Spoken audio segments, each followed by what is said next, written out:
England میں یہ ہوتے ہیں اور یہ انٹرویو ہم آپ کے ساتھ شیئر کریں گے. تو سپانسرز کا پیغام لے لیجئے گا اور جو ہی ہماری لائن ملتی ہے, اگر کہیں آپ کو اب کیونکہ 4:45 بجے ہم نے آپ کو خدا حافظ یہاں پہ کہنا ہے, تو this is a political segment of our programme. England سے ہمارے ساتھ جناب طارق چودھری صاحب ہوں گے, جناب محسن گرایا صاحب تشریف لے کے آ رہے ہیں. تو جب ہم سائن آف کر جائیں گے تو آپ ہمیں لوکل نمبر 647A872490 ٹیلی فون ڈائل کے اوپر سن سکتے ہیں. اگر کہیں اسٹیٹک بھی ہوگا تو آپ ٹیلی فون ڈائل پہ سن سکتے ہیں, ویب سائٹ پہ eAwaaz.com پہ, ٹیلی ویژن پہ ہم آپ کے ساتھ ہیں. اور آج کی صورتحال کنفیوزنگ صورتحال جو چل رہی ہے, میں نے آپ کے ساتھ آج کے پروگرام میں سب سے پہلے شیئر کیا تھا کہ اس وقت کی یہ خبر ہے, اور میں کوئی مبینہ ذرائع کی بات نہیں کر رہی, میں کوئی سنی سنائی بات نہیں کر رہی, میں کوئی ویلاگ کی بات نہیں کر رہی. I personally had a chance talking to a person, جناب پرویز الہی صاحب پاکستان میں, وی آر ٹرائنگ کہ ان کا انٹرویو بھی ہو جائے. پرویز الہی صاحب نے پنجاب میں وہی کاف لیگ والے جو پرانے ان کے منسٹرز تھے ان کو کال کر لیا گیا ہے, اور ڈفرینٹ منسٹرز کو ان کی پوزیشنز مل رہی ہیں, یعنی کاف لیگ کس طرح سے ایکٹیو ہونے جا رہی ہے. I'll share all on Monday. It's a breaking news. یہ آج رات کو پاکستان کے لحاظ سے مجھے پتہ تھا, چلا تھا 1:45 بجے, جو کہ پاکستان کے لحاظ سے تقریباً 12:15 کا اس وقت ٹائم تھا, اور لیٹ نائٹ یہ میٹنگز ہو رہی تھیں کہ مختلف لوگوں کی تقرریاں کی جا رہی تھیں. تو میرے ساتھ اس وقت جناب طارق صاحب ہیں فرام انگلینڈ. طارق صاحب السلام علیکم, کیسے ہیں آپ؟ ہیلو, السلام علیکم. آپ کو اور آپ کی پوری محفل کو بہت بہت سلام. بہت شکریہ Tariq sahab, thank you very much for being with us. جناب تسنیم حیدر صاحب کا بہت شکریہ, سید تسنیم حیدر جن کے توسط سے مجھے آپ کا نمبر ملا. تسنیم حیدر صاحب نے 2 بار ہمیں موقع دیا کہ ہم ان سے بات کر سکیں, اور یہ بہت بڑا ثبوت ہے کہ ایک شخص جو زندہ ہے, اللہ اس کو زندگی سے تندرستی دے, وہ خود اقرار کر رہا ہے کہ میں I am a third person and I am a witness. بلکہ انہوں نے کل رات کو مجھے ایک ویڈیو بھی بھجوائی جس میں جو ناصر بٹ صاحب ہیں وہ جو بیان دے رہے ہیں جناب عمران خان صاحب کے پہ گولیاں چلنے کا یا ان کے مارے جانے کا, وہ بھی witness. So this man has so many important information in his hand. I mean, I don't know we can play that video or not, I'm not sure. مگر طارق صاحب مجھے آپ بتائیے کہ سب سے پہلے اس معاملے کو انیشیٹ کرنے والے انگلینڈ میں آپ تھے, اور پاکستان میں کوئی بھی بندہ کچھ بھی کہہ سکتا ہے, یعنی اللہ مالک ہے, مطلب کہتی گل تو کہتی. انگلینڈ ہو, کینیڈا ہو, امریکہ ہو, ان ممالک میں whenever you say something اس کے consequences, جیسے ریحام خان نے جو کچھ کہا تھا, زلفی بخاری ان کو کورٹ میں لے کے گئے, 3 consecutive days میں انہوں نے معذرت چاہی اس کی. اس ایشو کو انیشیٹ کرنے والے آپ ہیں. would you mind to share something with us? بالکل جی, میں 5 نومبر کو اپنے وکیل مہتاب عزیز کے ساتھ چرنگ کراس پولیس اسٹیشن لنڈن میں گیا تھا, اور وہاں جا کر میں نے ایک کمپلین درج کروائی تھی. 3 گھنٹے ہم لوگ پولیس اسٹیشن میں رہے, اور میں نے انہیں بتایا کہ جی ہم یہ سمجھ رہے ہیں کہ عمران خان پر جو اسیسینیشن اٹیمپٹ ہوا ہے اس کے پیچھے نواز شریف ہے, اور ہم یہ بھی سمجھتے ہیں کہ اس کی پلاننگ لنڈن میں ہوئی تھی. اور ہم کافی سارا سرکمسٹینشل ایویڈنس لے کر گیا. جو لینگویج وہ لوگ استعمال کر رہے تھے کہ فتنے کو کچلنا بہت ضروری ہے, ہر بندہ یہی بول رہا تھا, پارٹی ممبر. تو یہ اس کا اسکرپٹ رائٹر ایک تھا. ہم وہاں 3 گھنٹے رہنے کے بعد پولیس والے بڑے کنونس ہوئے کہ ہم جو بات کہہ رہے ہیں اس میں کچھ ان کو سچائی نظر آ رہی ہے. تو انہوں نے ہماری کمپلین کو درج کر دیا تھا. اس کو ہم لوگ انگلش میں کہتے ہیں کرمن کا مطلب ہوتا ہے کہ انٹیلیجنس گیدرنگ. انہوں نے ہم سے رپورٹ لے کر درج کر لی تھی, اور جب یہ رپورٹ میری خبر پبلک ہوئی تب تسنیم حیدر شاہ صاحب جو ہے انہیں میں 20 سال سے جانتا ہوں, انہوں نے مجھ سے رابطہ کیا, اور انہوں نے مجھے بہت کچھ بتایا کہ لنڈن پلاننگ کس طرح ہوئی تھی, اور جو باتیں انہوں نے آپ پریس کانفرنس میں بتائی وہی انہوں نے مجھے بتائی.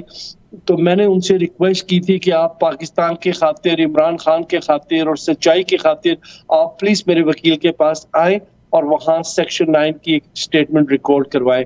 تو میرے بڑا کنونس کرنے کے بعد وہ اگری کر گئے. پھر انہوں نے